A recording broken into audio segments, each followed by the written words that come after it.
আসসালামু আলাইকুম। শিবুরি বাটিকের নতুন একটা ভিডিও নিয়ে আপনাদের সামনে হাজির হয়েছি। এখানে আমি আগে স্টিচের কাজটা করে রেখেছিলাম।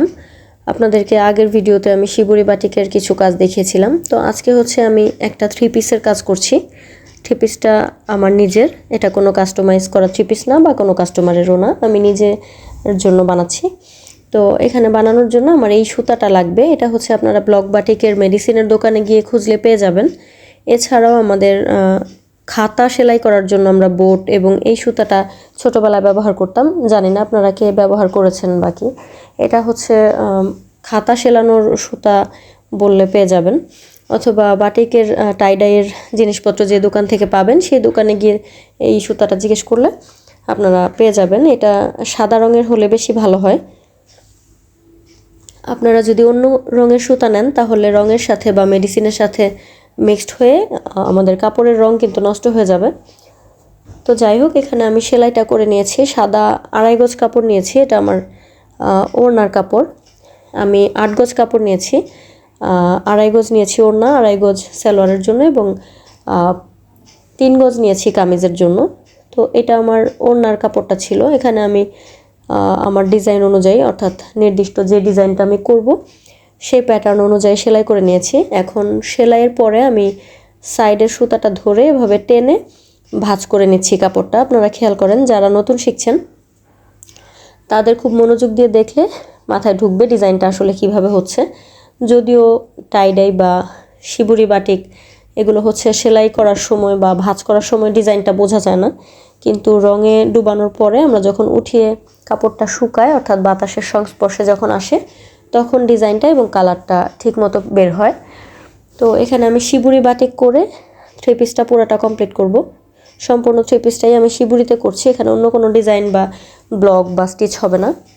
তো আমি সেলাইয়ের পরবর্তী অবস্থাটা এখানে দেখাচ্ছি। এইভাবে আড়াআড়িভাবে আপনারা যদি সেলাই করেন তাহলে একটা ভাঁজ বা ডিজাইন আসবে। আর আপনারা যদি এভাবে কাপড়টা ভাঁজ করে, মানে যেভাবে আমি দেখাচ্ছি এভাবে যদি সেলাই করে সুতাটা টেনে বেঁধে দেন তাহলে কিন্তু আরেক রকমের ডিজাইন আসবে। অর্থাৎ আপনারা কাপড়টা সোজা রেখে বাঁধলে একরকম হবে, আড়াআড়ি করে বাঁধলে ডিজাইনটা আরেক রকম হবে। তো সেলাই করার পরে আমি টেনে এইভাবে বাকি যে সুতার অংশটা রয়েছে সেটা দিয়ে এইভাবে বেঁধে নিচ্ছি। আমি স্কেল এবং পেন্সিল দিয়ে মেপে কাপড়ে পয়েন্ট করে নিয়েছিলাম কোথায় কোথায় বাঁধবো বা সেলাই করব। তো সুতাগুলো যথেষ্ট টাইট আমি দেখানোর চেষ্টা করছি। আপনারা যদি লুজ করে সুতা বাঁধেন তাহলে কিন্তু ভেতরে রং বা কেমিক্যাল গিয়ে আমাদের ডিজাইন নষ্ট হয়ে যেতে পারে। তো আপনারা যতটুকু সম্ভব টাইট করে বাঁধার চেষ্টা করবেন।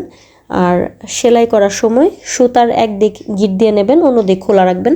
খোলা দিকটা ধরে টান দিলে কাপড়টা ভাঁজ হয়ে যাবে। তারপরে আমি প্রত্যেকটা বাঁধার যে জায়গাটা একইভাবে একই পরিমাণ বেঁধে নিয়েছি। একটা মোটা একটা চিকন করলে কিন্তু আপনাদের ডিজাইন নষ্ট হয়ে যাবে। খুব কেয়ারফুলি কাজ করবেন। তো একটু যত্ন করে করলে এবং মনোযোগ দিয়ে করলে আশা করি কাঙ্ক্ষিত ডিজাইনটা আপনারা পেয়ে যাবেন। তো সব ধরনের বাটিক বা টাইডাইয়ের মধ্যে আমার শিবুরি বাটিকটা সবচেয়ে পছন্দ। তো ভাবলাম নিজে একটা করে আপনাদের সাথে শেয়ার করি এবং নিজের জন্য একটা বানাই। এখানে আমি সাদা কাপড় নিয়েছিলাম মোট 8 গজ, 2.5 গজ সালোয়ার, 2.5 গজ কামিজ ওড়না এবং 3 গজ হচ্ছে কামিজ। তো এখানে বাঁধার পরের অংশটা হচ্ছে এমন ছিল, আমার লেগেছে এই সুতা, সুই এবং কাপড়, খুব অল্প পরিমাণ জিনিস দিয়ে করেছি। তো কামিজের কাপড়টা আমি আমার ক্লাসে মেয়েদেরকে বাটিক শেখানোর সময়, অর্থাৎ শিবুরিটা কিভাবে প্যাটার্নটা তৈরি করে সেটা শেখানোর সময় এটা বানিয়েছিলাম। আগের ভিডিওতে আপনাদেরকে ছবি এবং ভিডিও শেয়ার করেছি আপনাদের সাথে। তো এখানে আমি 3টা কালার কম্বিনেশনে করছি। বডির পার্টটা দিচ্ছি ব্লু কালার, নিচে রেড কালার এবং মাঝখানের পোর্শনটায় আমি ইয়েলো কালারের একটা শেড দিব। ইয়েলো কালারটা আপনাদের সাথে পরবর্তীতে ভিডিওতে শেয়ার করব।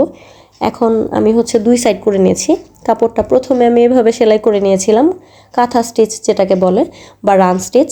পরবর্তীতে এটাকে টেনে ভাঁজ করে এইভাবে নিয়েছি।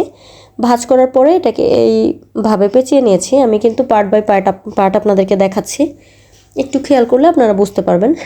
কস্টিক এবং হাইড্রোজ মিশ্রিত রঙের পানিতে ডুবানোর পরে ভালো করে শুকিয়ে আমি উল্টো পিঠে আয়রন করে নিয়েছি এবং পরবর্তীতে আমার এরকম একটা রেজাল্ট এসেছে। তো আপনারা যারা নতুন কাজ শিখছেন তারা প্রথমে সাদা কাপড়ে করার চেষ্টা করবেন। পরবর্তীতে কোনো প্রশ্ন থাকলে বা কোনো টিপস জানার থাকলে আমাকে কমেন্ট বক্সে জানাবেন, আমি আপনাদের সাথে শেয়ার করব। আজকের ভিডিও থেকে বিদায় নিচ্ছি। আল্লাহ হাফেজ।